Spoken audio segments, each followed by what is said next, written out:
জাতীয় রাজপথ দবিবা নেই কংগ্রেস মুখপাত্র সোনালী সাহুଙ୍କ ପ୍ରେସ୍ ମିଟ୍। ଭୁବନେଶ୍ୱର ସାଂସଦ ଅପରାଜିତା ଷଡ଼ଙ୍ଗୀଙ୍କ ଉପରେ ବର୍ଷିଲେ ସୋନାଲି।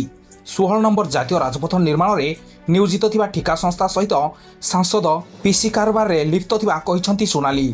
ଭୁବନେଶ୍ୱର ଆଇଗିଣିଆ ବ୍ରିଜ୍ ଦବିବା ଓ ଖଣ୍ଡଗିରି ବ୍ରିଜ୍ 3 ବର୍ଷ ଭିତରେ 25 ଥର ମରାମତି ହେବାକୁ ନେଇ ଉଠାଇଛନ୍ତି ପ୍ରଶ୍ନ। ଯଦି ସାଂସଦ ଜାତୀୟ ରାଜପଥ ନିର୍ମାଣକୁ ନେଇ ବାହା ନେଉଛନ୍ତି ତେବେ ଏହି ଦୁର୍ନୀତି ଘଟଣାକୁ ନେଇ ଆଗକୁ ଆସନ୍ତୁ।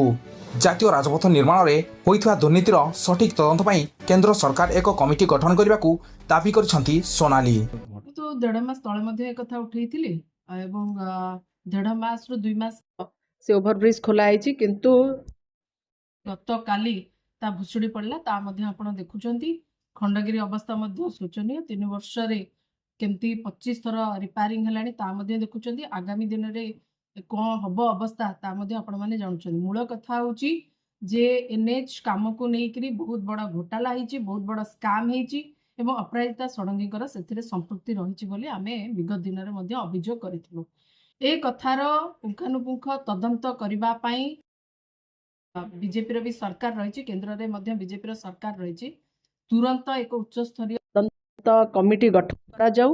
जो संस्था नहीं कौ भली भाव में निम्न मानर काम करिछि ताको सठिक इन्वेस्टिगेशन करी इन्वेस्टिगेशन रिपोर्ट सार्वजनीन करा जिबाको मु दाबी रखिबी।